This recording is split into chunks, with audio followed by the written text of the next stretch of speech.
Olá, boa tarde, estamos chegando, o programa Gente que Fala está no ar, 12:01 agora. Eu sou Mauro Friesman, nossa audiência nos acompanha pela Rádio Trianon AM 740 de São Paulo, pela Rádio Universal AM 810 de Santos. Estamos também nas redes sociais, você nos vê com imagens no Instagram, do Facebook e do nosso canal no YouTube. Aquele convite diário para você seguir a gente, curtir, compartilhar os nossos conteúdos e também interagir com o programa. O WhatsApp é o 973350038, 973350038, e nas redes sociais, pessoal, sempre marcando a hashtag Programa Gente que Fala. Iniciando mais uma semana, vamos aqui nesta segunda-feira com saúde, com empenho, com dedicação, e vamos formar aqui a nossa bancada para a análise, para o debate dos nossos assuntos de hoje. Eu apresento inicialmente o desembargador, doutor Henrique Nelson Calandra, advogado, especialista em direito empresarial, é ex-presidente da Associação Paulista dos Magistrados e também da Associação dos Magistrados do Brasil. Desembargador Calandra, tudo bem? Boa tarde. Boa tarde, Mauro. Boa tarde, amigos. É um prazer voltar a falar aqui pela Rádio Trianon para todo o Brasil e para todo o mundo, agora com a internet da China, a capital paulistana, nós podemos falar. Queria cumprimentar nosso companheiro de bancada, o advogado Alfredo Scaff, uma das grandes lideranças na advocacia brasileira, o que falta hoje em dia, né? Gente jovem e disposta, como o Alfredo, para defender os direitos fundamentais do cidadão brasileiro, que é obrigado a conviver com uma tragicomédia a nível nacional. Saudar também a Zenildo, o Fausto Camunha, que são aqueles que vão propiciando essa possibilidade de estarmos juntos hoje. Muito obrigado pela presença mais uma vez, desembargador Calandra. Eu sigo aqui com a nossa apresentação, formação do nosso time para análise e debate dos nossos temas. Daniel Annenberg, administrador, sociólogo. Daniel, consultor da Fundação Vanzolini, todos sabem, foi vereador aqui em São Paulo, foi secretário municipal de Inovação e Tecnologia, também presidiu o Detran, idealizador do Poupa Tempo, muitos trabalhos realizados. Tudo bem, Daniel Annenberg? Mais uma vez, seja bem-vindo. É um grande prazer estar outra vez aqui no Gente que Fala, doutor Calandro, doutor Alfredo. Queria dar boas-vindas a todos, é ótimo debater com vocês, estamos aqui à disposição. Grande prazer, bom vê-los e bom ouvi-los. E o Daniel, sempre bom falar, a aparência não nega, não esconde, irmão da nossa colega, da nossa querida Sandra Annenberg, sobrenome famoso também, já identifica o parentesco com a Sandra Annenberg. Muito obrigado pela presença, Daniel. Também conosco o Alfredo Scaff Filho, doutor Alfredo Scaff Filho, advogado, palestrante, ex-delegado de polícia e juiz do Tribunal de Impostos e Taxas de São Paulo. Doutor Scaff, bem-vindo ao Gente que Fala mais uma vez. Obrigado, Mauro, pelo convite, Zenilda, ao Fausto Camunha. É uma honra estar aqui com vocês. Obrigado, Marcelo, Daniel. Eu quero aqui agradecer a presença do meu colega, hoje colega advogado, uma pessoa que eu tenho uma estima muito grande. Estive com ele poucas vezes pessoalmente, mas o senhor, doutor Henrique, nos agracia de estar nos quadros da OAB hoje, e eu faço votos que eu possa te orgulhar no futuro próximo, para que a gente faça a verdadeira mudança e que a gente traga a OAB à normalidade, né? Na defesa dos colegas, trazendo transparência e eficiência. Obrigado pelas suas palavras. Eu tenho certeza que eu vou te orgulhar. Muito obrigado. Obrigado pela presença, doutor Scaff. E fechando aqui o nosso time, o Marcelo Lima. Ele é engenheiro químico da Associação Brasileira de Sprinkler e diretor-geral do Instituto Sprinkler Brasil. Seja bem-vindo, Marcelo. Tudo bem? Obrigado, Mauro. Um prazer estar aqui, ter essa oportunidade de falar um pouco sobre segurança contra incêndio e patrimônio histórico, que é um assunto sempre importante. Muito boa tarde a todos os outros membros da bancada. Vamos lá, pessoal, 12:06, o nosso primeiro assunto do programa de hoje, o primeiro assunto da semana, o clima tenso entre os poderes. Após a reação do Legislativo e do Judiciário às declarações do presidente Jair Bolsonaro de que as eleições podem não ocorrer caso não exista um sistema confiável, não arrefeceu no fim de semana e tende a permanecer pelos próximos dias. Na sexta-feira, o presidente do Senado, o Rodrigo Pacheco, disse que não aceitará retrocessos à democracia e que quem agir nessa direção será considerado inimigo da nação. Também na sexta-feira, o presidente do Tribunal Superior Eleitoral, ministro Luiz Roberto Barroso, disse que qualquer tentativa de impedir a realização de eleições em 2022 configura crime de responsabilidade.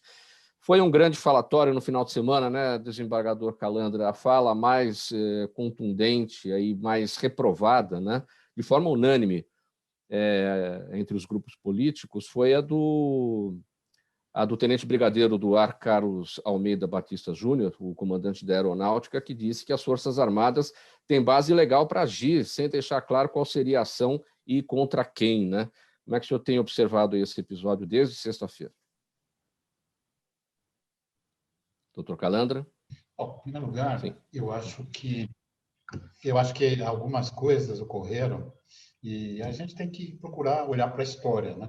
O nosso presidente, ele foi vítima de um atentado.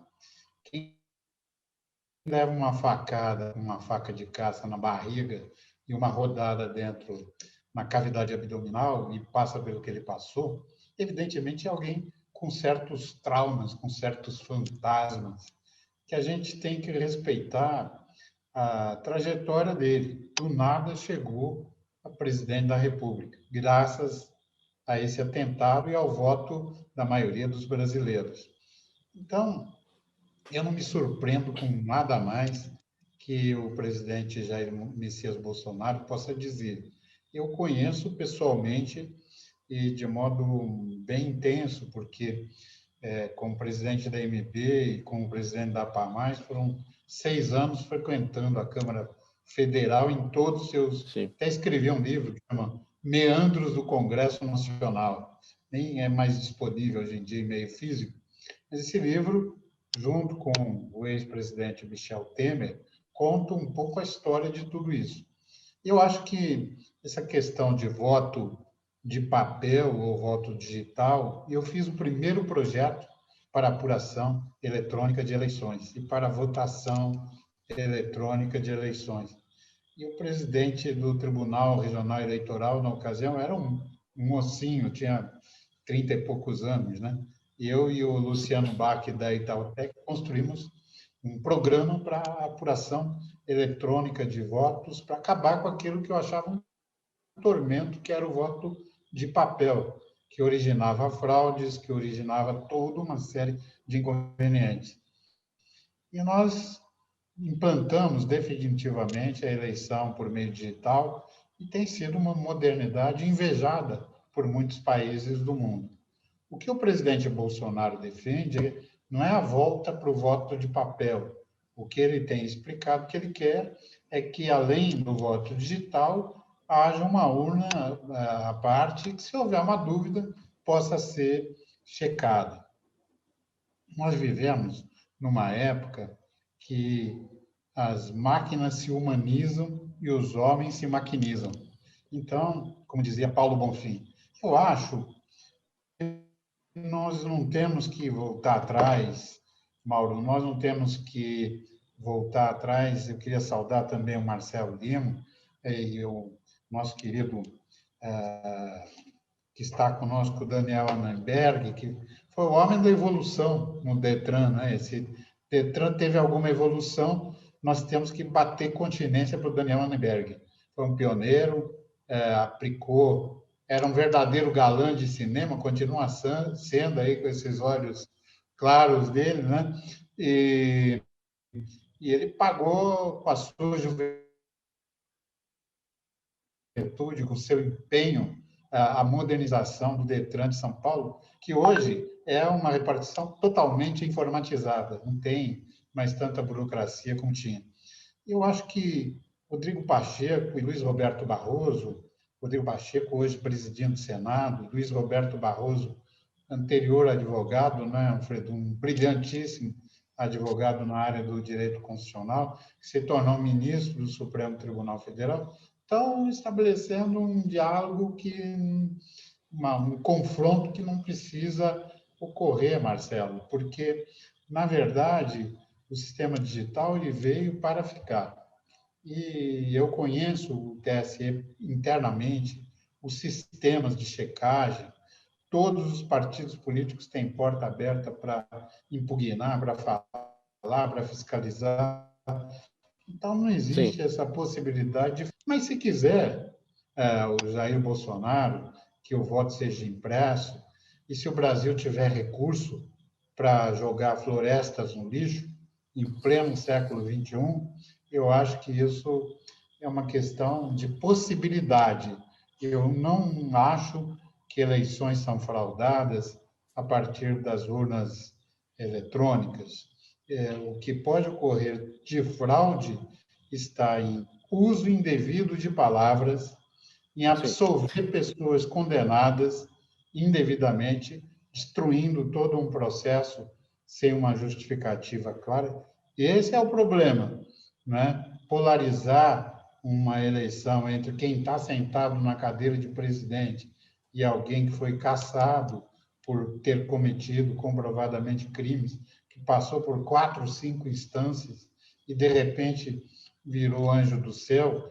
Eu não duvido que o presidente Lula, o ex-presidente Lula, possa ser uma boa pessoa, mas politicamente, criminalmente, ele passou por todas as instâncias e recebeu condenação.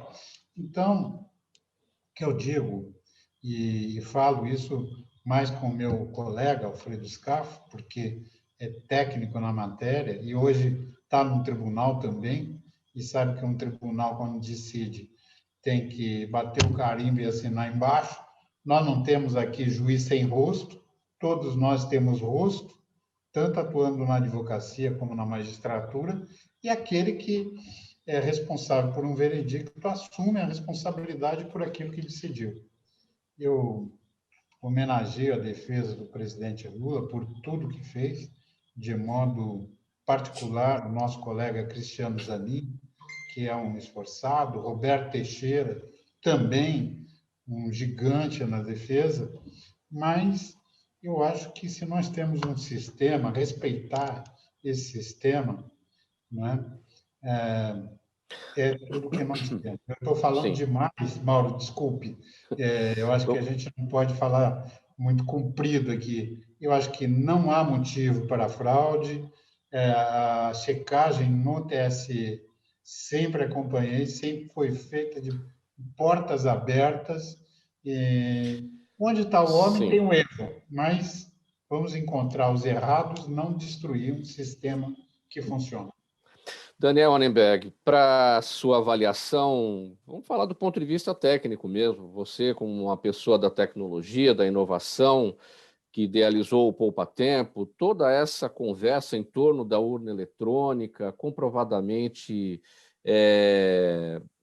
eficiente e segura até aqui, nunca houve nenhuma dúvida em relação a nenhuma eleição realizada desde 1996, e toda essa conversa de que ela não é auditável, de que pode haver fraude, sendo que a gente conhece o sistema, né, da Zerésima, boletim de urna, tudo que acompanha todo o processo para a gente ter certeza da lisura, né?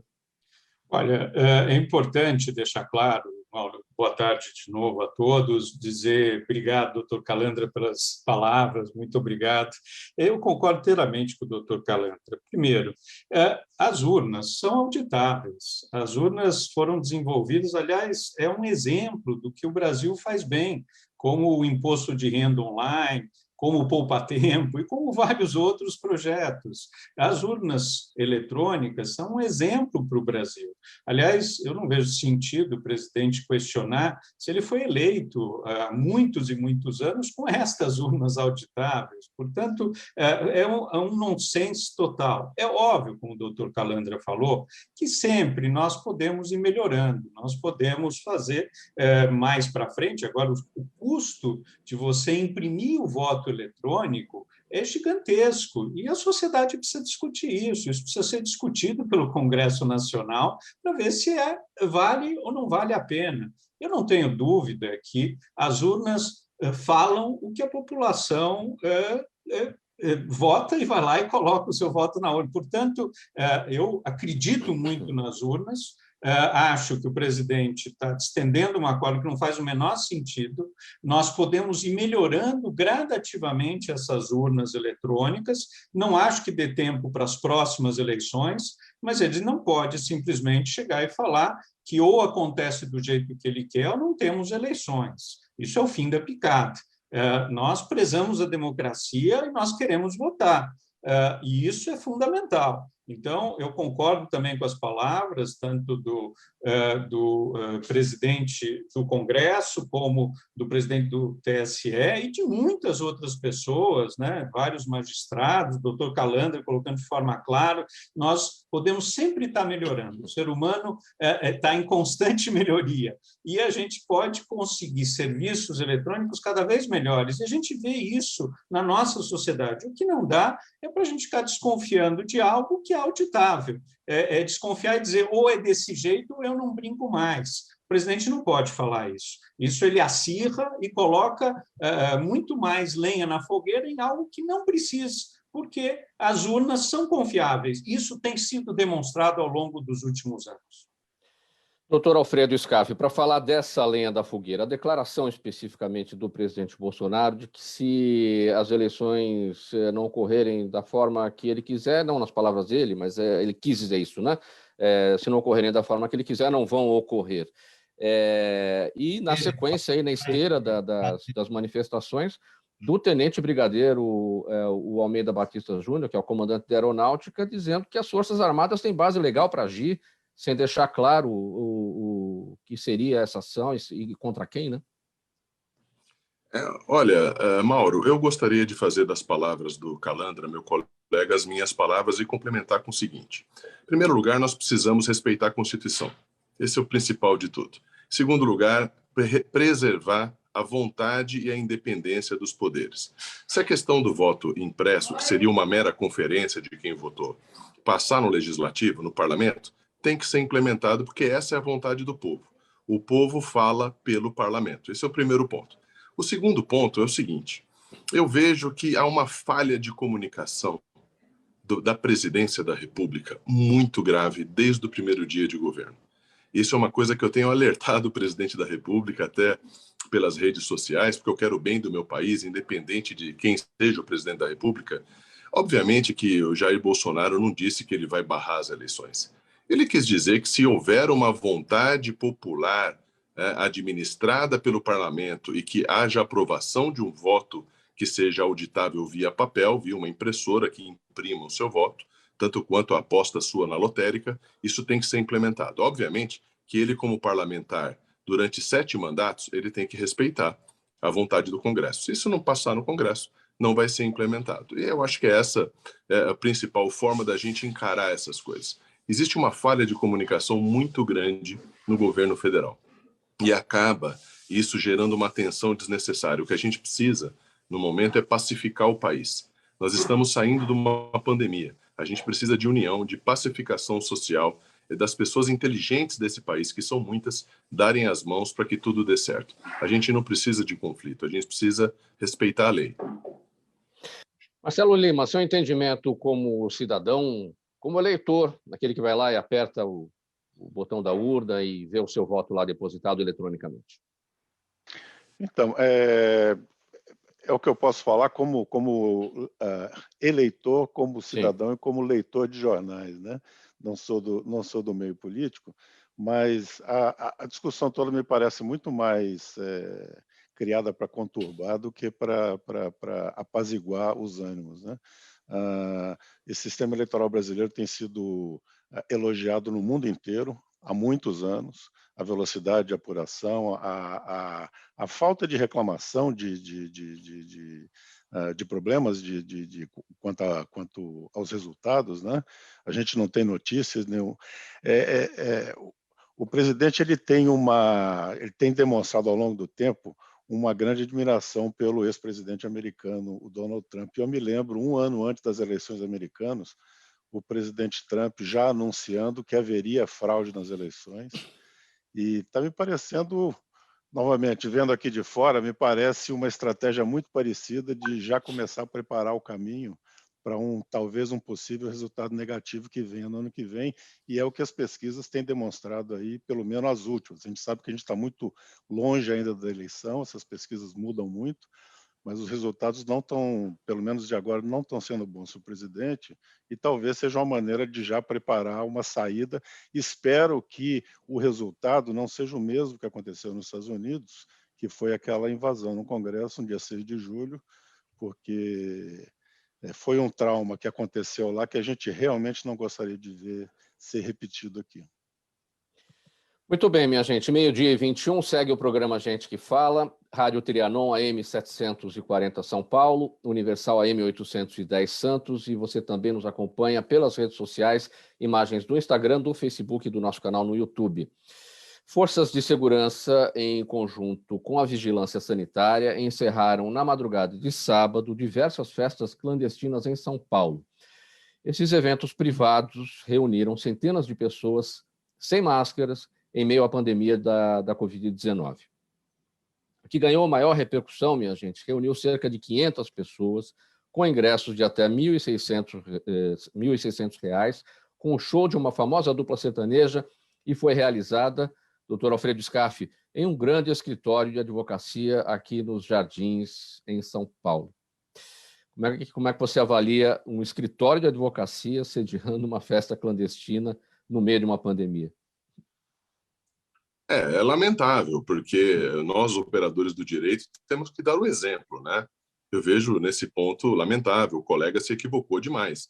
Será multado, eventualmente, pode até ser representado no Tribunal de Ética por uma questão fora da advocacia, mas ele, obviamente, desrespeitou uma norma sanitária. Eu só gostaria de fazer uma emenda, que eu acho que é exatamente isso que a fiscalização tem que fazer, mas não fechar um restaurante que o garçom que precisa trabalhar está com 2 máscaras na cara e todas as mesas têm um álcool gel. É isso que eu vejo. Eu acho que é desproposital você tratar todo mundo da mesma forma, né? Nós temos um princípio que é tratar igualmente os iguais e desigualmente os desiguais. Então, nós precisamos... eu vejo que o governo do Estado precisa regrar a conduta. Esse tipo de conduta de festa é reprovável por 100%. Obviamente que isso aí é o mote da contaminação, né? É o mote da irresponsabilidade. Agora, você fechar pessoas que trabalham, né? Pessoas que produzem, pessoas que conduzem a economia e os próprios impostos do governo, eu acho que isso é um pouco exagerado e precisa ser revisto diariamente. Eu acho que as pessoas que trabalham, que estão no metrô, que estão no ônibus, não estão fazendo festa e têm que ser tratadas de uma maneira diferente. Interessante também, né, doutor Alfredo Scaff, os subterfúgios que são usados, né, que são arrumados para esse tipo de situação. A dupla sertaneja em questão lá, Matheus e Cauã, contratada para essa festa, a assessoria declarou que eles foram chamados para uma reunião, para uma festa ali para familiares, não era nem uma festa, assim, uma confraternização para familiares e amigos, algo pequeno, que não teria cobrança de nada. E aí a gente é surpreendido com ingressos de até R$ 1.600, ou seja, é difícil, né? É muito difícil, é uma sequência de erros, né? Eu vejo que aí o estelionato moral, nesse caso aí, cada um que avalia de uma forma, né? Quem comprou o ingresso e pagou para entrar vai ter que responder, eventualmente, da mesma forma. Eu acho que é uma sucessão de erros, né, Mauro?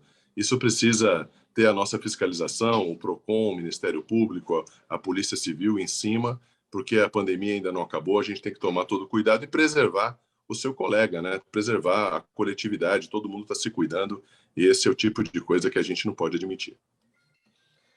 Para falar, doutor Scaff, do que ocorreu no Guarujá no final de semana em relação à sua campanha, à presidência da OAB? Olha, muito obrigado pela oportunidade. Nós somos ainda pré-candidato, né? Eu acho um absurdo falar pré-candidatura, porque a democracia já não permite mais isso. Eu acho que a gente precisa se declarar o quanto antes a qualquer posicionamento que seja democrático. Mas, respondendo a sua pergunta, Mauro, a nossa missão está indo muito bem. Os líderes do litoral estão conosco, gostam da nossa proposta, sabem que a gente é a verdadeira mudança. Nós não somos mais do mesmo. Nós queremos uma OAB suprapartidária, uma OAB voltada para os colegas e que seja transparente e eficiente. Nós precisamos de transparência. Tudo que é feito na vida, tudo que você administra, você precisa provar e comprovar transparência e você tem que ser eficiente. Você não pode ser líder de uma classe de 400 mil formadores de opinião se você não prega a eficiência e, obviamente, trazer benefícios para os colegas que sejam de lei, que sejam normais, que sejam da classe, que é o respeito, que é a dignidade, a valorização, e é isso que a gente quer. A gente quer trazer o OAB para a normalidade. O que é prioridade entre os colegas, doutor Alfredo? Olha, a prioridade, Mauro, se resume numa palavra: respeito e mercado de trabalho. A advocacia está muito abandonada, Mauro. Ela está muito desgastada, está desprestigiada, e eu tenho um projeto de lei que eu encaminhei ao Congresso Nacional, já está sob análise, que diz que todos os atos condominiais, para ser registrados, eles precisam de um visto de um advogado. Sabe por quê, Mauro? Que eu propus isso, mesmo fora da OAB? Porque você tem 1/3 da população brasileira morando em condomínios. E o ato condominial, ele é eminentemente jurídico. Nós não podemos deixar que outros profissionais se abocanhem dos atos privativos da advocacia. Então, isso é só uma pitada do que eu pretendo fazer na OAB, recuperar a dignidade, a valorização da advocacia e também conversando com os poderes, como o doutor Henrique sempre fez na AMB. Tem que conversar com o legislativo, tem que conversar com o executivo, não importa quem está lá. A OAB representa não só os colegas advogados, mas a sociedade civil, e o diálogo tem que ser permanente. E os atos condominiais não são vistos com essa figura, uma figura jurídica, e dessa forma, por não serem vistos assim, por isso não tem advogados assinando? Não, pelo contrário, Mauro. É exatamente a ineficiência e a apatia da OAB que faz com que outros profissionais acham que possam fazer os atos jurídicos. Então, esse Ctrl-C, Ctrl-V é muito perigoso. Você vê em algumas convenções condominiais assim, item 3, da piscina. Não existe piscina. Então, isso, na verdade, é um exemplo muito pequeno do que está acontecendo. Eu acho assim, você é corretor de imóvel, você tem que fazer um curso para ser corretor. Você é contador, você tem que fazer o curso de ciências contábeis. Você é engenheiro, você tem que fazer engenharia. Advogado não assina planta de prédio, advogado não obtura dente de ninguém. Agora, ato jurídico é privativo da advocacia. 12h28, programa Gente que Fala, edição de segunda-feira, Rádio Trianon AM 740 São Paulo, Universal AM 810 Santos e também pelas redes sociais. Pessoal, a gente vai para o intervalo, é rapidinho, 30 segundinhos, a gente está de volta com a sequência aqui da nossa conversa. Até já. Toda ação estratégica de sucesso tem um componente fundamental, um instituto de pesquisas ético, rápido e preciso. Afinal, é ele que vai fornecer informação confiável, sem achismos e palpites. E isso, numa época de mudanças rápidas e repentinas, é fator crítico de sucesso. A Orbis é um instituto de pesquisas que une precisão e confiabilidade estatística com a mais alta tecnologia de pesquisas do mercado. Tem inteligência artificial, robótica, big data, entre outros recursos, para que você tenha uma informação correta, confiável, com o menor custo e no menor tempo possível. Na sua próxima ação, seja ela corporativa ou política, comece pela Orbis, porque com a informação correta você vai mais longe, mais rápido e com mais segurança. 12h29, Rádio Trianon AM 740 São Paulo, Universal AM 810 Santos, redes sociais também com o programa Gente que Fala. Daniel Anenberg, olha, a Fundação Vanzolini vem realizando uma série de encontros virtuais com prefeitos para debater inovações que podem transformar as cidades e melhorar a qualidade de vida de seus cidadãos. Os webinars mensais discutem, entre outros temas, a chegada da tecnologia 5G, sustentabilidade e inovações na saúde, educação, assistência social e mobilidade, além de outros temas que visam o uso de dados estratégicos para tomar decisões políticas públicas. Daniel, como é que a gente inova na gestão municipal? O que é preciso? Claro, além de dinheiro, né? Bom, além de dinheiro. Mas antes, eu só queria fazer um comentário sobre a festa também, dizendo o seguinte: é um absurdo o exemplo que parte da nossa sociedade dá para outras pessoas. Aliás, um mau exemplo vem da presidência da República. O pior presidente da história desse país, que é o senhor Jair Bolsonaro, que não usa máscara, que dá mau exemplo, que é negacionista, que é contra as vacinas. Enfim, não é possível que, no meio de uma pandemia, as pessoas acham que seja razoável fazer uma festa desse tipo. Não é possível. É justamente o que a gente tem que dar de mau exemplo, precisa punir esse tipo de pessoas. Então, eu só queria deixar claro que não é possível que a gente tenha exemplos como esse na nossa sociedade, e o exemplo vem de cima. O presidente da República dá um péssimo exemplo. Voltando aí à sua pergunta, que eu acho que é muito importante, como é que a gente faz para inovar? A gente faz usando os bons exemplos. Tem muitos bons exemplos no Brasil de inovação, de melhoria do atendimento ao cidadão. O doutor Calandra falou, quando eu fui presidente do Detran, eu iniciei, nós tínhamos 2 serviços eletrônicos, eu saí, tínhamos quase 30, e continua melhorando. Não é porque eu saí, tem muita gente fazendo coisa melhor. As prefeituras, nós temos exemplos maravilhosos de prefeituras, não só do estado de São Paulo, mas do Brasil, que inovam, que colocam mais serviços eletrônicos. Aliás, citar um exemplo até do governo federal, o GovBR é um bom exemplo para mostrar que mais serviços públicos precisam ser digitais. Nós precisamos só ter, ao mesmo tempo, inclusão digital, porque senão muita gente fica para trás. E essa experiência que nós temos da Fundação Vanzolini com a Associação Paulista de Municípios, nós estamos indo para o 3º webinar, toda a última quinta-feira do mês, das 10 ao meio-dia, para falar sobre isso, inovação na área pública. Como é que a gente inova? Começamos com Cidade Inteligente, foi o primeiro webinar, o segundo foi na área de educação, e o 3º vai ser agora, dia 29 de julho, às 10 da manhã, em que a gente vai falar sobre desenvolvimento social, com a secretária do Estado, Célia Paz, com o ex-deputado federal, Floriano Pêssaro, em que a gente vai discutir como inovar nessa situação, que não é fácil. Você ter dinheiro é uma coisa, como você falou. Outra coisa é a gente inovar aprimorando a legislação, simplificando procedimentos. Quanto mais a gente desburocratiza o país, melhor é para todo mundo. Isso combate a corrupção. Então, é muito importante que a gente possa saber como inovar, e aí eu convido a todos para ver isso no próximo dia 29, às 10 horas da manhã, e continuar nos acompanhando nesses webinars, porque tem muita coisa para inovar e tem muita gente fazendo coisa muito legal nesse país. Na área social, Daniel Anenberg, o que é inovar? Seria, por exemplo, fazer uma consolidação de leis existentes, como você mesmo destacou, tem muita lei, e às vezes a gente vê que tem muita lei que não tem necessidade, muita lei já ultrapassada, isso acaba naquele caldo de burocracia. E aí a necessidade, por exemplo, da tecnologia para ajudar a levantar o que tem e fazer a consolidação das leis. É por aí? É por aí e mais, né? Eu não sou jurista, não sou advogado, eu gosto sempre que os advogados falem sobre isso, podem falar muito melhor que eu.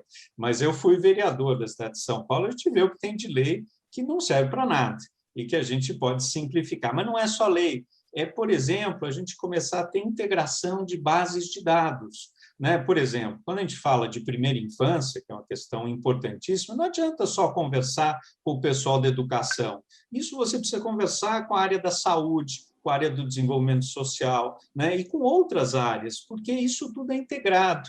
E uma das coisas que a gente, infelizmente, no Brasil, é muito forte, é que a gente trabalha por caixinhas, né? A gente, muitas vezes, a base de dados da educação não conversa com a da saúde, que não conversa com a de transportes e assim por diante. Se a gente conseguir integrar melhor essas bases de dados, a gente otimiza recursos e a gente faz com que as pessoas que estão lá na ponta e que precisam do serviço público possam ser melhor atendidas. E essa é uma das medidas fundamentais, integrar a base de dados, simplificar a legislação e muitas outras inovações que a gente pode fazer na área social, sem sombra de dúvida. Dá para imaginar quando São Paulo será uma Smart City, uma cidade inteligente? Olha, começou, Mauro, é um processo, não é fácil. A gente ampliou, por exemplo, quando eu fui secretário de Inovação e Tecnologia, de 120 pontos de Wi-Fi, hoje tem mais de 300. A gente também aumentou os Fab Labs, são laboratórios de fabricação digital, colocou mais de 500 serviços para virarem serviços eletrônicos, implantou o Descomplica nas prefeituras regionais, que é o poupa-tempo municipal, simplificou a abertura de empresas. Para vocês terem uma ideia, até 2017, para abrir uma empresa na cidade de São Paulo, levava mais de 100 dias. Você tinha que ir na Receita Federal, na Junta Comercial, na Prefeitura e tudo presencialmente. Hoje você consegue fazer isso de forma eletrônica e em 3 dias eu ainda acho muito. Você vai para Londres, você vai para outros lugares, você faz em algumas horas. Ou seja, veja, é possível, com serviços eletrônicos, ir desburocratizando, porque não adianta só jogar tudo no meio eletrônico, que vira e-burocracia, tá certo? A gente precisa rever processo, rever legislação, simplificar e aí informatizar. Eu não tenho dúvida que esse é o caminho, a cidade de São Paulo está nesse caminho, mas é um processo. A gente não pode, que nem cidades na China, na Coreia, que você começa a cidade do zero e cria ela maravilhosamente bem. Aqui já existe uma cidade com todas as demandas, os defeitos, as virtudes. A gente precisa ir melhorando essa cidade com inclusão digital, serviços eletrônicos e outras coisas. São Paulo está no caminho, mas leva tempo para chegar nisso. Doutor Calandra, na justiça também a gente tem aí esse sonho de consumo, né, de ver tudo isso andando de uma forma mais moderna, né? A gente, claro, hoje em dia já acompanha por aplicativos, o andamento de ações das mais diversas e tal, mas tem muita coisa para fazer nessa área, né? Eu queria, com a sua permissão, Mauro, meu amigo Bernardo Cabral... Algum problema no seu áudio, doutor Calandra? Meu amigo Bernardo Cabral, que foi senador da República, ele me escreveu um livro e me mandou. Eu não sei se você está ouvindo, está bem? Aconteceu algum problema com o seu áudio. A sua imagem está ok, mas está muito baixo o seu áudio, doutor. Isso aí, vamos tentando aqui. Será que dá para consertar daí? Deixa eu seguir com o doutor Alfredo e aí a gente vê o que acontece aí com a sua conexão. Talvez seja o ideal sair e voltar de novo. Teve algum problema, realmente, acho que só essa é a solução. Vamos lá, doutor Alfredo, vamos debater essa questão aí enquanto a gente aguarda a melhoria do sinal do desembargador. Vamos lá. Tá, com relação a essa pergunta, assim. A pergunta da informatização do judiciário, ela precisa ser compartilhada com a advocacia. Imagine só, Mauro, você não pode implementar mudanças radicais, e que são boas, obviamente, que são todas eletrônicas, como o peticionamento eletrônico é muito bom, os recursos hoje todos eletrônicos, mas você tem alguma fatia da advocacia que não estava acostumada com isso, o que gera uma certa tecnofobia. A gente chamou esse nome de uma fobia tecnológica. Então, precisa de um diálogo entre a OAB e o judiciário para que isso chegue na advocacia com uma leveza, com um certo dinamismo, com uma flexibilidade, e não simplesmente jogar isso para que todo mundo se acostume durante o tempo, porque isso pode gerar, obviamente, um prejuízo processual, não só para os advogados, mas como para as partes, né? A gente está preocupado muito mais com os nossos clientes do que com a nossa, obviamente, com a nossa agilidade. A nossa agilidade é para os clientes. Então, eu acho que isso que não existe hoje, Mauro, deixo claro para você, esse diálogo não existe, a gente precisa retomar isso, e o Poder Judiciário, com certeza, está aberto para esse diálogo, e é o que precisa acontecer. O verdadeiro presidente, o verdadeiro líder, ele dialoga diariamente para resolver problemas, e é isso que a gente precisa. Mauro, deixa eu só fazer Daniel, um comentário em cima do que o doutor Alfredo falou. Eu concordo com ele. Uma das coisas importantes é o aculturamento digital. As pessoas, não é da noite para o dia que elas se acostumam a uma nova forma. A gente está vendo aqui, né? Antes a gente estaria numa mesa discutindo isso ao vivo. A mesma coisa com os serviços eletrônicos, sejam privados, sejam públicos. Nós precisamos ajudar a população, que nem aquela questão que a gente tinha 30 anos atrás, lembra? Quando começou a ter os caixas eletrônicos e a gente ia ao banco, todo mundo ia ao banco, e a gente não sabia como usar. E tinha a mocinha Bradesco, Itaú, que nos ajudava. Aos poucos, a gente precisa ter na área pública, e eu não tenho dúvida que na área jurídica, pessoas que nos auxiliem para que a gente possa, aos poucos, ter esse aculturamento digital, letramento digital, para saber como usar esses novos serviços. E isso não é da noite para o dia. O doutor Alfredo tem toda a razão nesse sentido. Está refeita a conexão aqui do doutor Calandra. O doutor está nos ouvindo, está nos vendo. Está bem? O som está bem, Mauro? Está baixo ainda, mas vamos tentar, bem brevemente. Tá. Eu queria só recordar uma frase do Bernardo Cabral. Sim. A cidadania pode perder-se pela omissão de uns, indiferença de muitos e apatia de quase todos. Um pensamento do Bernardo Cabral, que foi senador da República. Eu queria dar duas pequenas intervenções, Mauro, se for possível. Vamos lá. Primeiro, sobre essa questão do escritório de advocacia usado impropriamente para uma festividade indevida para a época. Todo remédio tem efeito colateral, não tem remédio que não tenha efeito colateral, né?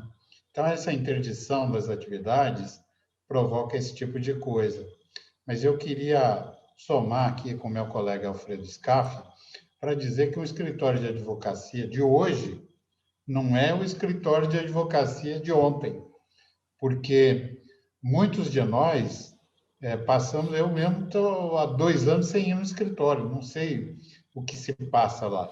E a realidade dos escritórios de advocacia é que há muita gente como sócio, advogado associado, e se usar impropriamente o prédio físico do escritório, a gente só vai perceber depois que passou, né? Então, eu queria, em primeiro lugar, dizer que nós não podemos generalizar absolutamente nada.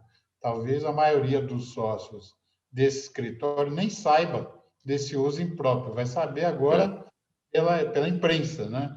Porque nós temos no escritório sócio mais jovem, mais velho, né? É meio difícil alguém na minha idade promover uma festa desse tipo, né? 73 anos vou fazer agora, dia 16. Então, a gente está muito apegado às coisas, às nossas obrigações e sabe qual a consequência de transgredir as normas especificadas. Estava vendo o Marcelo aqui conosco e estava lembrando que o meu primeiro emprego foi numa fábrica de equipamentos contra incêndio. Vocês não imaginam quanto pesa um hidrante de combate a incêndio. Na época era muito pesado. E esses equipamentos de sprinkler, que eu tinha que carregar de um lado para o outro. Então, comecei minha vida trabalhando com isso.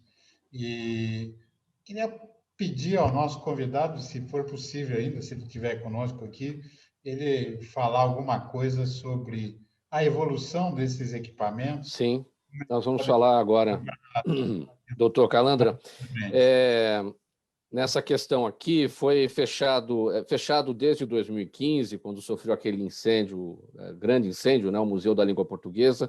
Está reabrindo essa semana com esse sistema de proteção contra incêndios revisado pela Associação Brasileira de Sprinklers.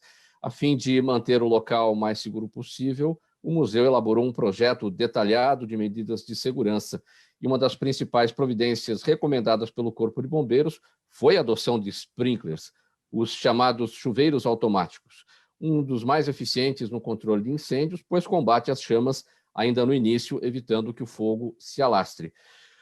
A questão aí, Marcelo Lima, é que os museus não são muito afeitos ao sprinkler, né? Qual foi o desafio aí de colocar esse equipamento importante, o chuveiro automático, lá no Museu da Língua Portuguesa?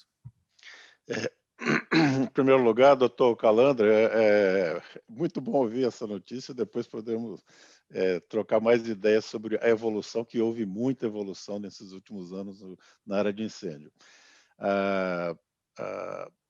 A questão do sistema de sprinklers e o patrimônio histórico, e prédios do patrimônio histórico, é muito antigo. Existem os sistemas de sprinkler, eles existem há praticamente 200 anos, estão em atividade há muito tempo, têm uma efetividade e confiabilidade extremamente alta, mas existe uma ideia de que esses sprinklers de vez em quando abrem e encharcam tudo, né? Os filmes de Hollywood, vocês já devem ter visto vários, em que o mocinho, para fugir de alguma coisa, dá um tiro no sprinkler, o prédio inteiro se inunda de água e o cara sai correndo. Isso não existe, pessoal. É só cada uma daquelas valvulinhas abre em reação à temperatura e somente aquelas que estão imediatamente na área do fogo é que abrem, né?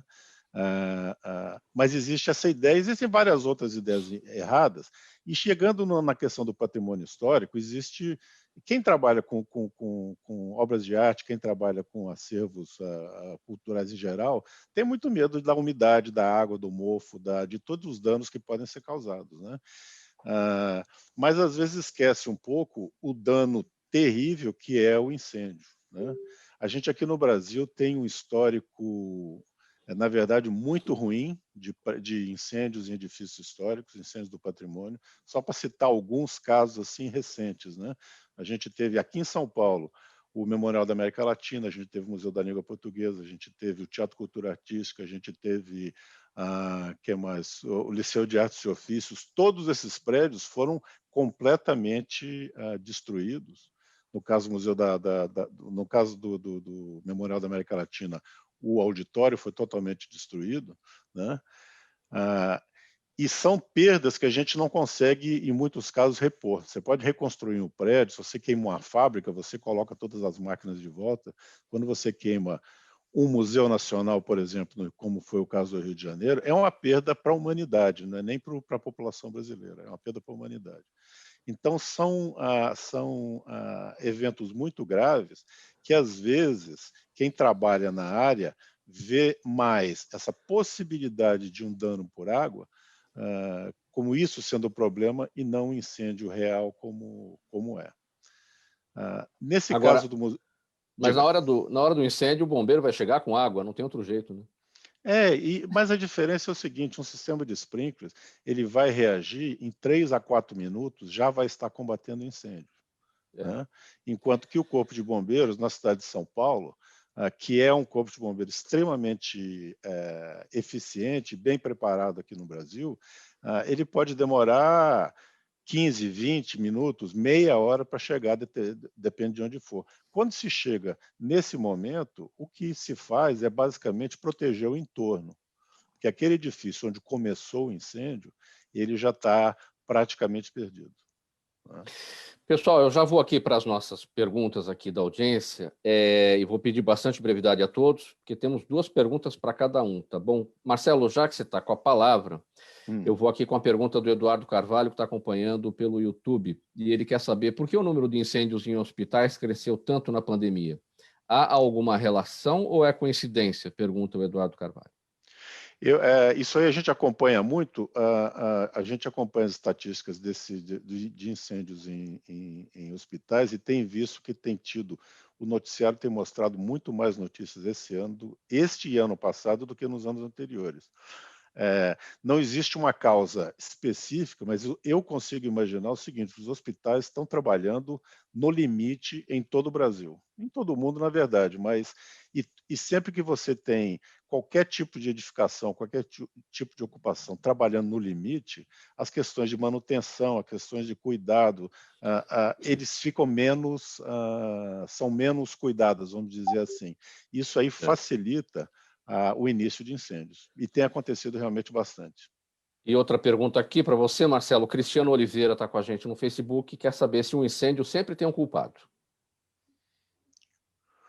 O incêndio sempre tem uma causa. Eu não sou advogado, mas você tem o criminoso, tem o culposo, ou o que seja. Sempre tem uma razão dele ter acontecido.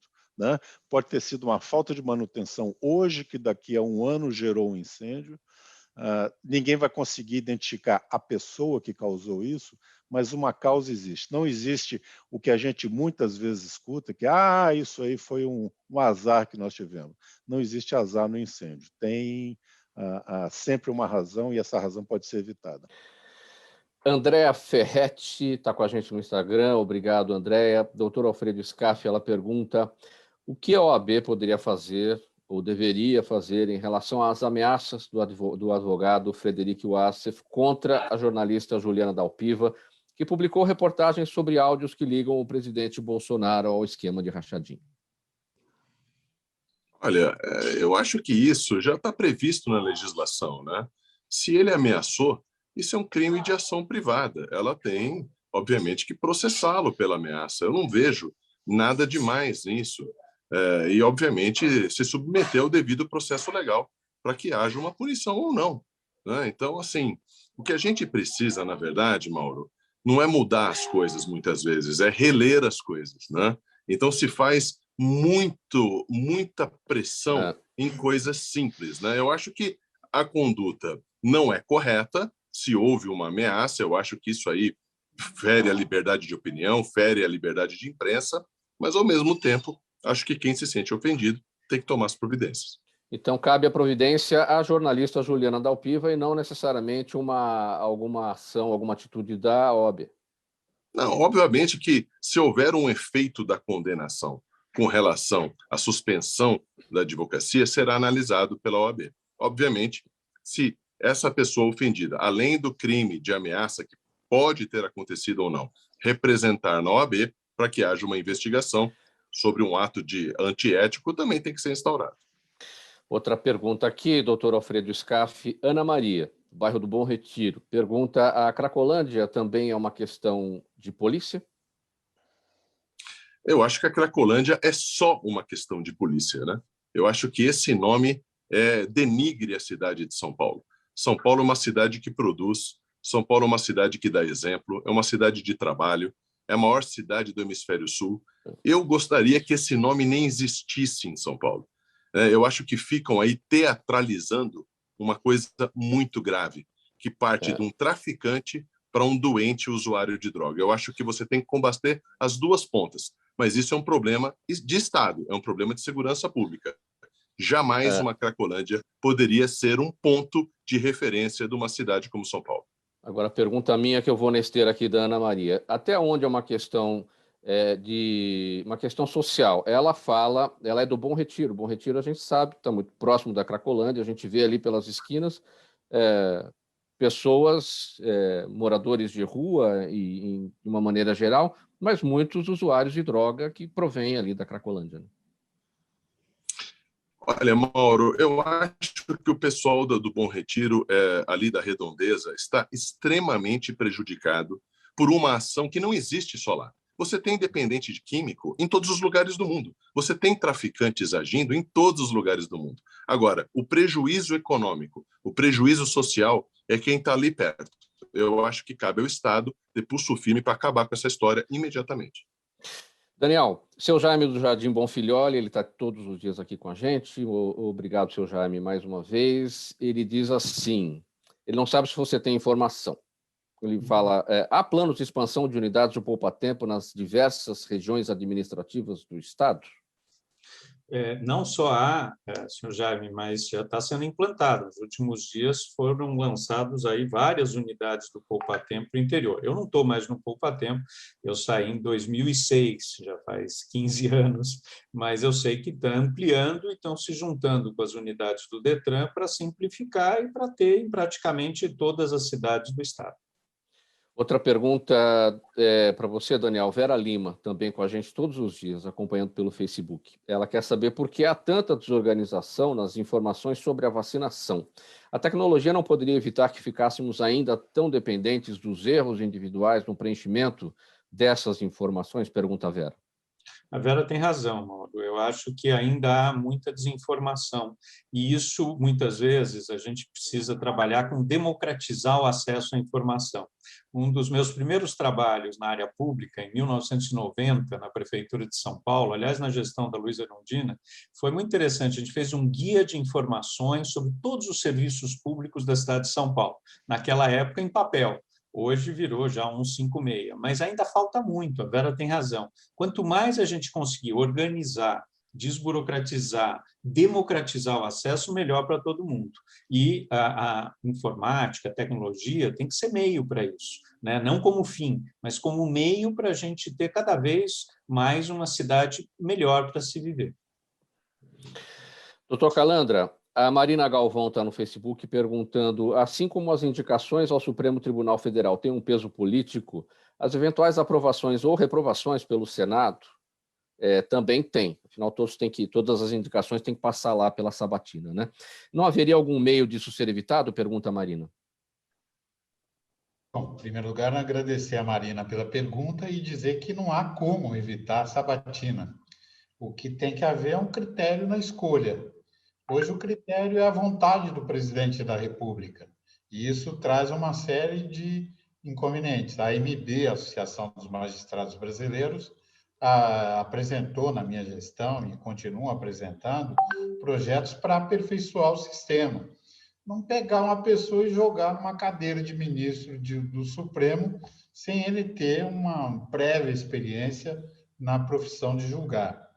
por mais que seja um ilustrado jurista, né, se ele tiver, contudo, além de ser um notável jurista, ser um bom juiz, isso ajuda na aprovação pelo Senado. Escolher alguém porque é terrivelmente evangélico, terrivelmente católico, terrivelmente ateu, não é fundamento para a escolha de ninguém.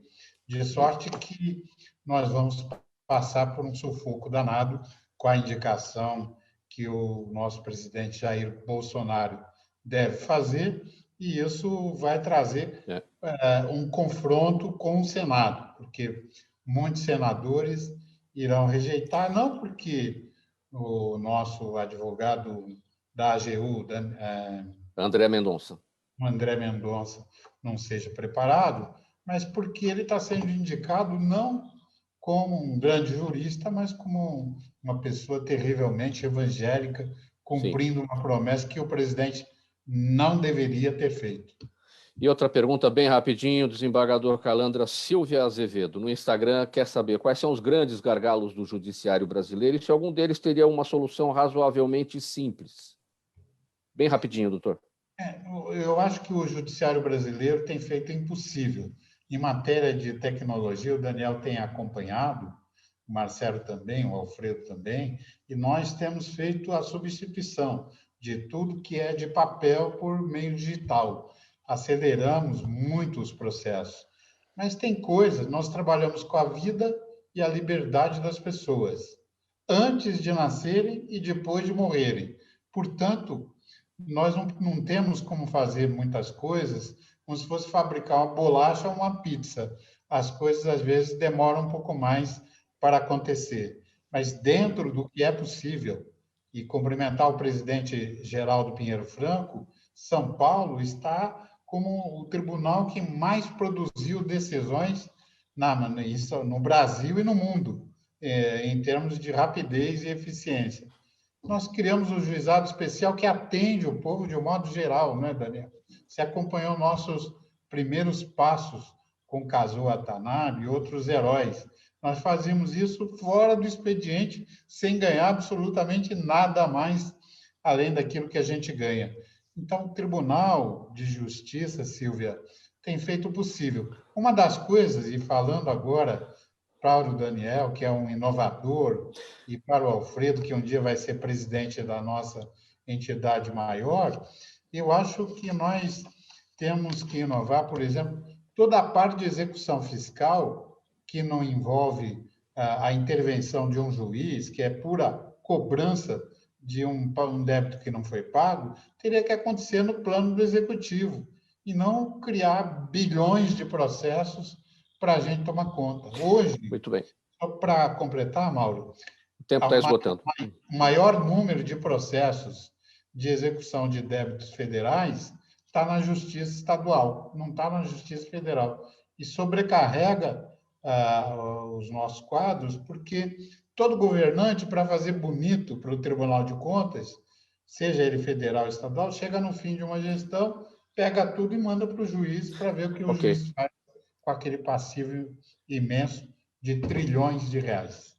Pessoal, nosso tempo já se esgotou, vamos aqui botar um ponto final nessa edição do programa Gente que Fala de segunda-feira. Não dá tempo para as despedidas de cada um. Eu vou agradecer aqui em nome da equipe do programa Gente que Fala, o doutor Henrique Nelson Calandra, desembargador, ex-presidente da APAMAGES, da AMB também, o Daniel Anenberg, foi vereador aqui em São Paulo, secretário municipal de Inovação e Tecnologia, ex-presidente do DETRAN, o doutor Alfredo Scaff Filho, advogado, palestrante, ex-delegado de polícia, e também o Marcelo Lima, diretor-geral do Instituto Sprinkler Brasil. Muito obrigado, minha gente, pela presença de vocês nessa edição. Na mesa de som com a gente hoje, o Sérgio Souza, cuidando da nossa sonoplastia. Ele também é um gerente técnico da Rádio Trianon. Apresentação minha, Mauro Friesman, pauta e redação do Pedro Schiavon, a Zenilda Salvato, nossa diretora de produção, o Fausto Camunha, nosso diretor-geral. Você sempre, ouvinte, você espectador, a razão da nossa presença aqui todos os dias. Antes do tchau final aqui, você fica na sequência com o Dermeval Pereira, apresentando o programa Sociedade em Foco na Rádio Trianon, até as 2h. E a partir das 2h, o André Lúcio Nicole com o programa André e Você. Minha gente, muito obrigado pela audiência. 1h e 1 minuto. Até amanhã. Tchau.